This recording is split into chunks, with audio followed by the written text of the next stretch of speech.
Hey, my name is Leo and I recently wrote a demo track for the new Orchestral Suite 2 by UVI.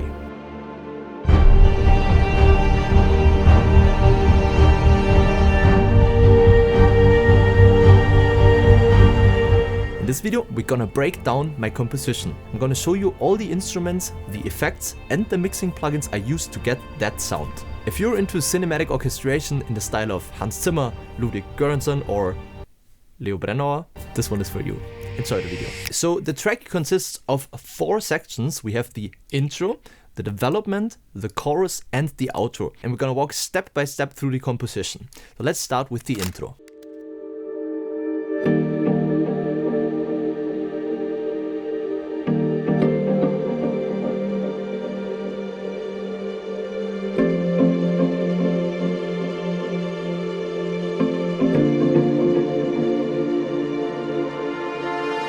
Now, first of all, I used the new composer feature, which looks like this, to come up with this plug sound in the background.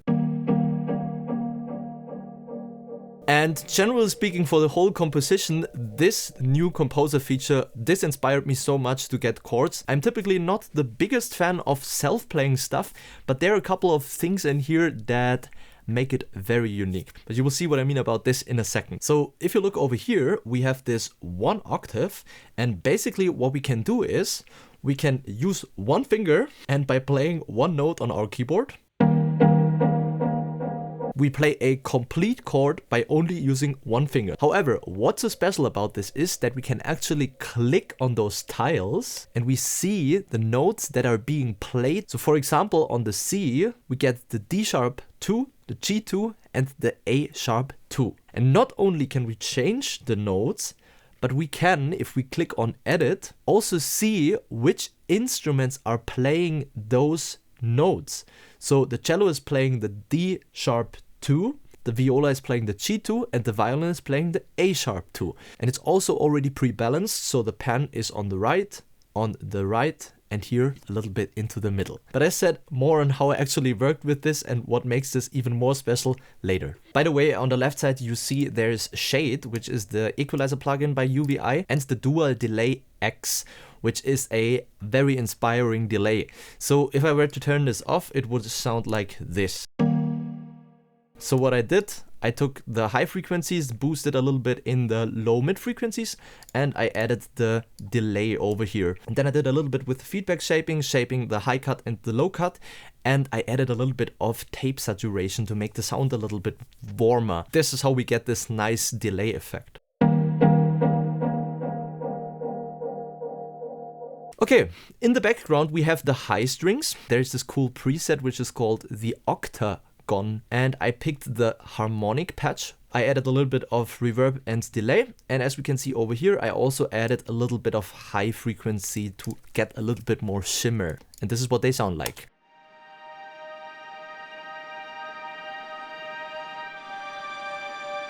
Next up in the strings, we have the all strings tremolo patch. I picked the wheel patch over here because this actually allows me to program the strings rather than just playing it with velocity. And then I took the tremolo over here, and it sounds like this.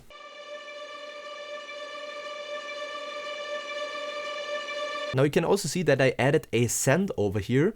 So I have the small hall send, which we can find the effects chain down here.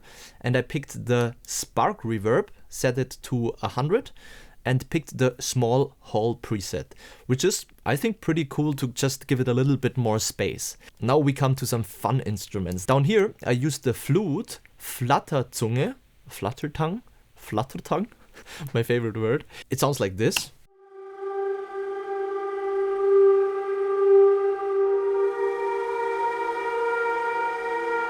And now you can see something that I do very often. I put a reverb directly on the track, because I sometimes feel that this gives me a little bit more control over how much of room I actually want to apply to the instrument. So as you can see over here, the spark verb is almost set to 100%, and this is why this flute sounds very far and distant. Now down here we see the harp. I just used the sustain 1. However, I added a delay and a tape colorer. Without them, the harp would sound like this. Now adding the delay, and the tape colorer.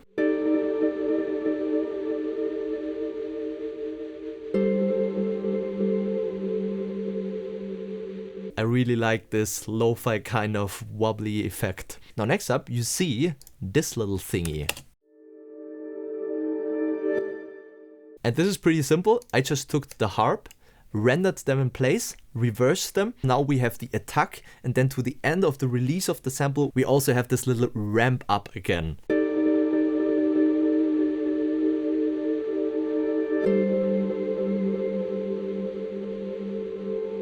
And I also use this as transition. So over here you see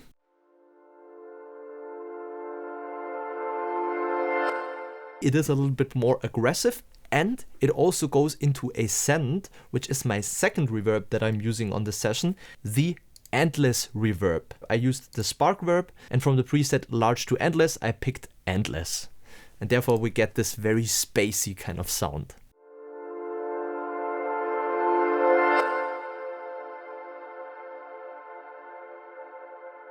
And as a second transition instrument, I used again something from the composer patch, which is called Gradual Shiver. And here I disabled some of the instruments, and you only hear this distant kind of brass thingy. It's pretty similar to what Ludwig Göransson did to the Oppenheimer soundtrack. Now I added the spark verb again directly to the track to give it a little bit more space. And I also added an equalizer curve that looks something like this, removing the low frequencies and adding a little bit in the high frequencies. So with the effects added, we get this sound.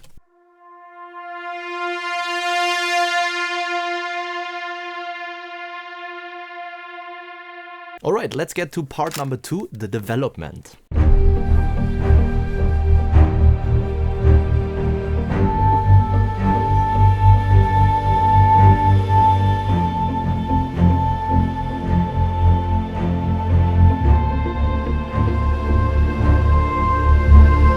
So the main inspiration for this part was again the composer patch, Dark Rider preset. It's just incredible how they sounded right out of the box.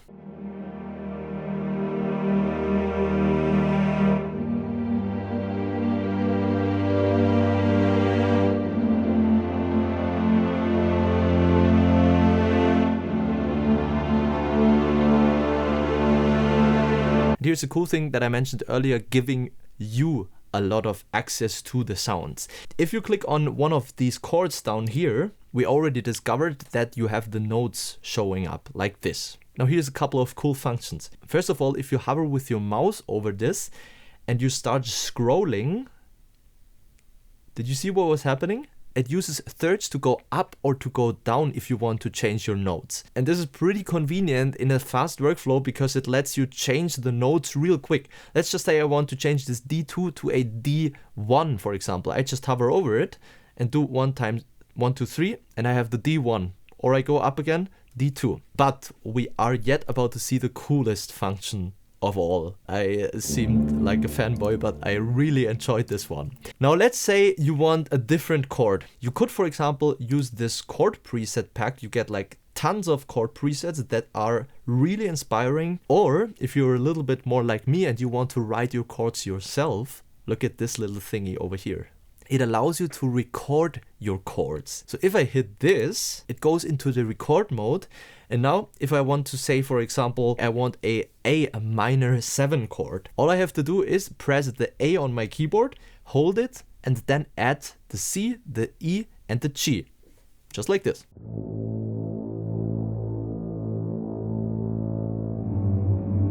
And just like this, I have a A minor 7 in my chord pack. So if I were to press the C now, I have this very low sounding A minor 7. But now because I can scroll over those notes, I can simply bring them up 1 octave. So let's, for example, say the G2 should go to a G4, just like this, G4. The E2 maybe to a E3, and the C2 to a C3. And now it sounds like this. I think for somebody just starting out, searching for orchestral colors, or maybe also like a pop producer that just wants some orchestral colors in their music, this feature is really worth taking a look at. But now, what else do we have? In the high strings, we have the Bartók pits. We have the low strings playing staccato in octaves.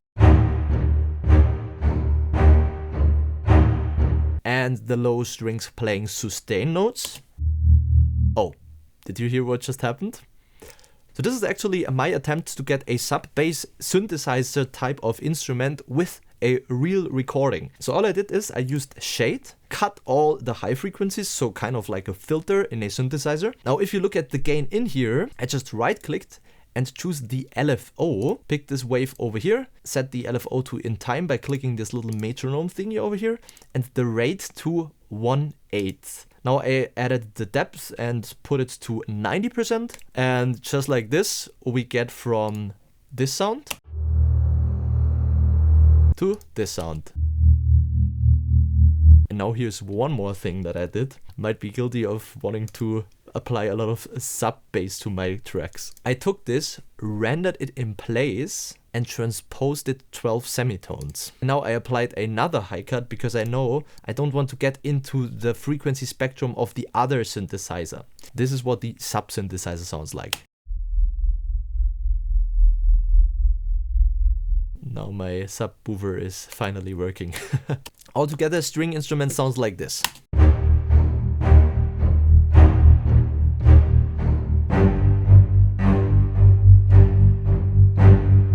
Now let's check out what I did down here. I found this really cool subtones patch in the flute mono wheel. First of all, I added the spark verb again to give it more room. And next up I added shade, and I think any audio engineer would shake his head what he's about to see now, but just watch this. Yeah, I did some crazy EQing over here, but listen to the sound.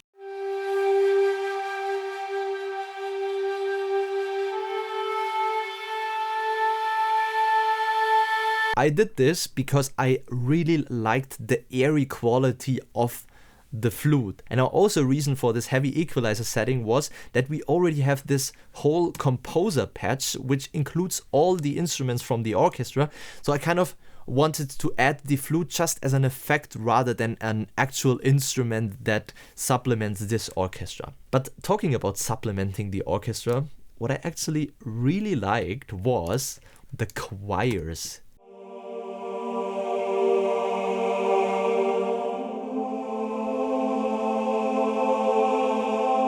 To give it a little bit more warmth and a full feeling.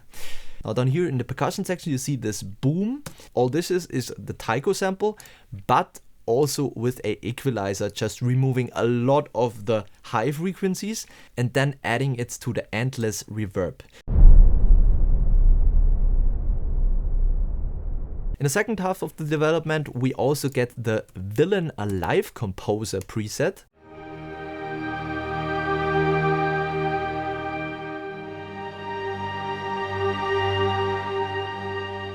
Also in the second part we get another low string, and also the low strings sustains but one octave above. Now down here we see that I added the harp chords from the beginning, some transitions, and also in the second part of the development we get the children choir.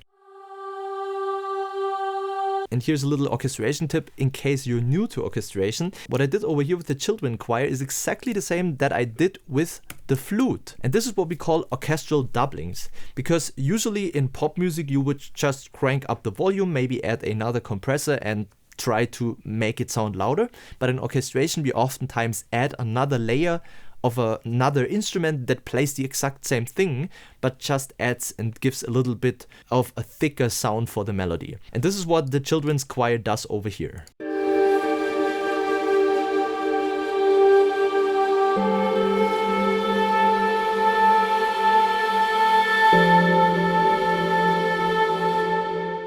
It's super gentle, but it's there and it helps you get a more full sound for the melody. But now let's get to my favorite part, the chorus.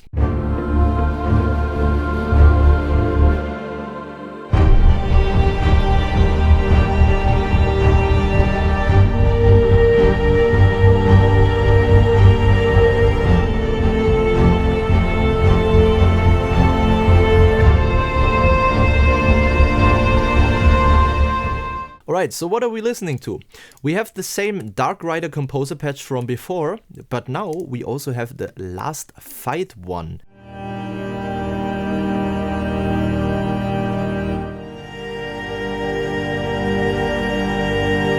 And now talking about inspiration, I took one of the lines that I heard in this Last Fight preset and decided to have it featured in a solo instrument. So Orchestral Suite also comes with solo instruments, so I picked the viola mono wheel, and in here I choose the sul tasto articulation. Added the equalizer, removing a unwanted frequency, boosted it in the low mids a little bit, sent it to the small hall and the endless reverb, and this is what I got.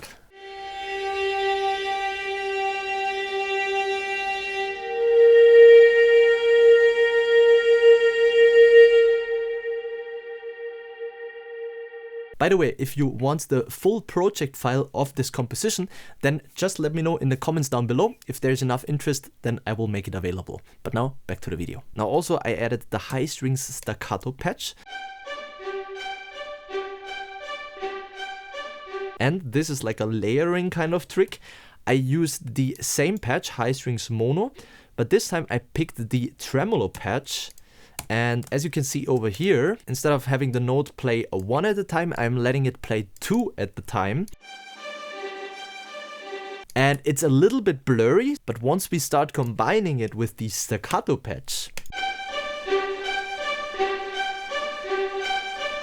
it makes for this wide, big kind of string sound. Now I also added some pulses. So for example, in the viola, I took the staccato in octaves. And the all strings mono patch on the pizzicato. So pizzicato means that they put away their bow and now play with their fingers. Now together with the low strings that keep playing what they did before and the composer patches, the strings sound like this.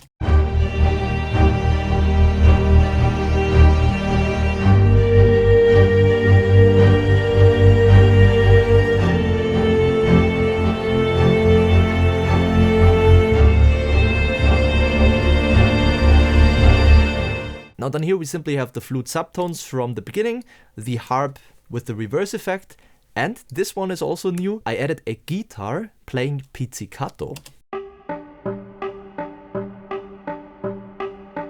Now as you might have figured, a lot of parts are already similar to what we listened to in the beginning. And this simply comes down to the fact that I choose to go for kind of minimal style music where we have repeated patterns and we just add on top of each other. So as you can see over here, for example, we have the choir that we had before playing those chords. But this time I also added the women choir.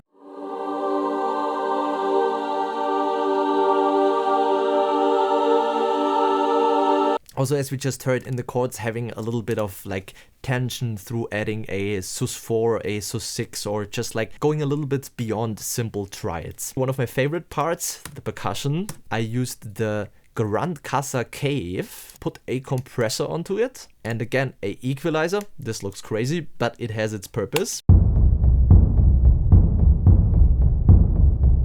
Without. And then a pretty similar thing with the taiko.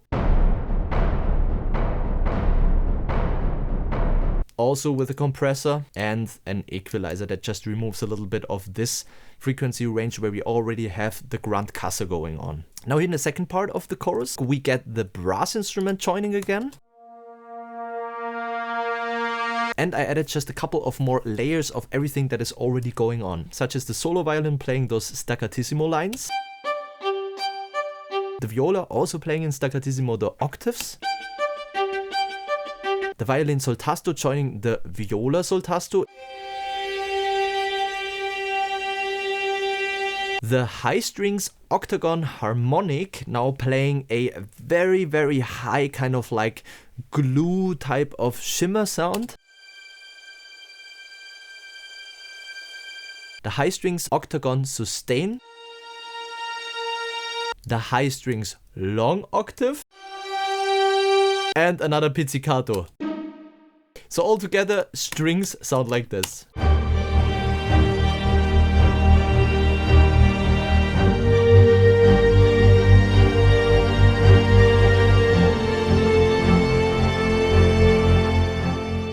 And this wraps the chorus. Now let's get to the outro.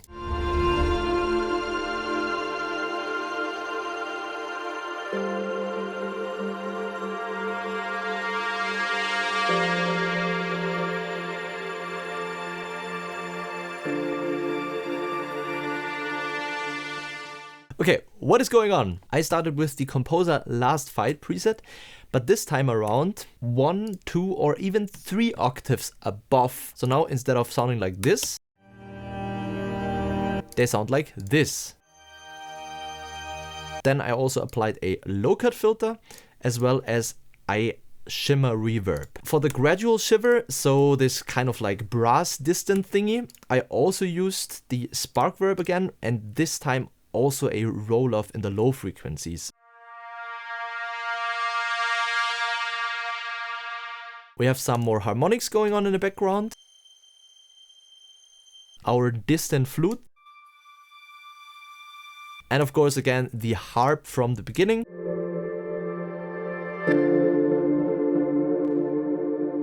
Alright, this wraps the breakdown. Now here is my full demo for the Orchestral Suite 2 by UVI. Enjoy.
If you want to write music like this yourself, then make sure to check out the Orchestral Suite 2 by UVI.